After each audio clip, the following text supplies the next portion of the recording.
তো এখন বাজে প্রায় 8:30 আর আমি এসেছি একটু মাঠে থেকে ঘুরতে। তো কালকে প্রচণ্ড পরিমাণে বৃষ্টি হচ্ছিলো এবং সেই বৃষ্টিতে দেখতে হচ্ছে রাস্তাঘাট পুরো কাদা হয়ে গেছে এবং কিছু জায়গায় জল জমে গেছে। তো চলো যা যাক, আর সামনে একটা নদী পড়বে, সেই নদী তোমার দেখাবো। তো এখন যাচ্ছি সেই তো বেসিক্যালি দেখতে হচ্ছে চারদিকে পাট ক্ষেত, ঠিক আছে। আমি মাঠের মাঝ থেকে রাস্তা আছে এবং সেই রাস্তা দিয়ে আমি একা একা হাঁটছি, যেহেতু আমার সঙ্গে কেউ নেই। তো চলো যাওয়া যাক, আর সামনে একটা নদী পড়বে এবং সেই নদীটা তোমার দেখাবো। এবং তো চলো সামনের দিকে এগোনো যাক। তো ফাইনালি আমি মানে সেই নদীর ধারে চলে এসেছি, আর দেখতে পাচ্ছ সেই এই নদী। এখন এখানে হালকা জল জমে আছে, কিন্তু বেসিক্যালি আগস্টের শেষের দিকে প্রচণ্ড জল হয়ে যায় এবং পুরো ভর্তি হয়ে যায়। আর দেখতে পাচ্ছ নৌকাগুলো এভাবে উল্টে পড়ে আছে, কারণ এখন জল নেই বলে সেগুলো চলছে না।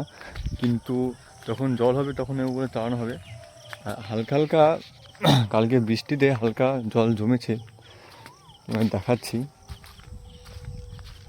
এই দেখো। আর এগুলো হলো কচুরিপানার সেই ফুল, যেগুলো বেসিক্যালি বর্ষার সময় দেখা যায় এবং খুব প্রচণ্ড বৃষ্টি হলে সেগুলো ফোটে। এখন বৃষ্টি হচ্ছে তাই এগুলো দেখা যাচ্ছে, দেখতে পাচ্ছ। আর নদীর পুরো মাঝামাঝি জায়গায় আমি পৌঁছে গেছি। হালকা জল জমে আছে, কিন্তু এগুলো বৃষ্টিতে প্রচণ্ড বেশি হবে যখন আগস্টের শেষের দিকে হবে আর কি। তো এইটুকুই।